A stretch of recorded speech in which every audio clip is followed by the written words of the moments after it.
here today to introduce you to the all-new Bearing Buster. This is a brand new tool used to remove blower bearings from HVAC rooftop units, typically light commercial. And I'm going to give you a demonstration of how this little guy is going to save you time and money. First thing, typically on a blower, on your bearing you have a locking collar. That has to be removed before you can remove the bearing. So that's where we'll start.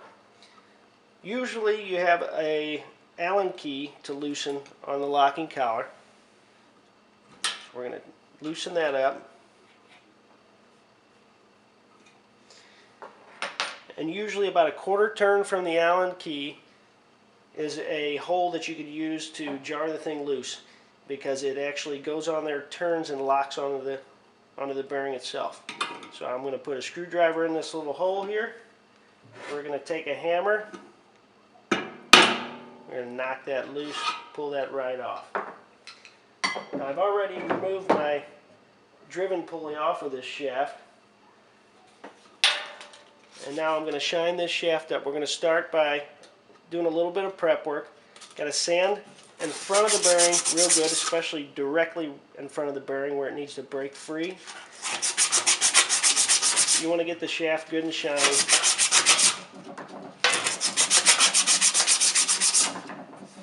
Now in this case, using the Bearing Buster, you're going to want to get a little bit of the debris off behind the bearing on the shaft. As you can see, it's pretty rusty. This is an old blower.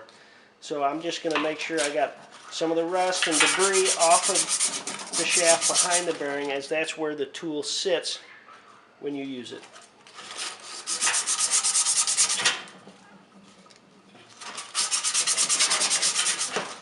And that's really about all you have to do back there.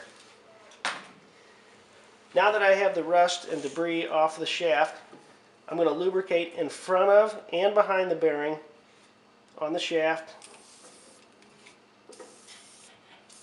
just with an all-purpose lubricant. And now's where we get to the typically hard part about removing a bearing. As you can see, there's really not much room back here to get. You'll never pull this bearing off of the shaft with your bare hands, and it's near impossible to get a tool back here to knock it off. The Bearing Buster goes right inside here and fits right on the shaft behind the bearing. It slides freely, and all you have to do at this point is grab hold of the Bearing Buster on both handles and give it a quick pull forward to impact the bearing, like this.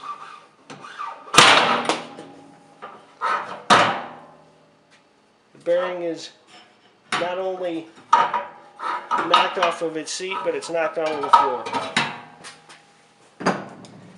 I don't know if you've removed a lot of bearings out there, but I've had to resort to cutting torches, heating things up, trying to shrink metal down to get things to come apart.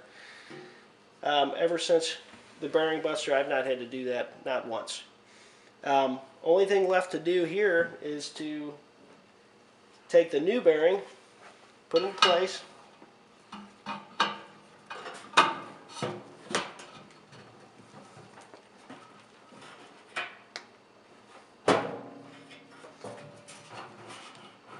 and now that the new bearing's in place, we put our locking collar on. You turn it until it slides in, and then turn it till it gets snug. Now we take our screwdriver back in that hole, knock it clockwise to tighten that back onto the bearing and onto the shaft. Now we take our Allen key, we tighten up our set screw,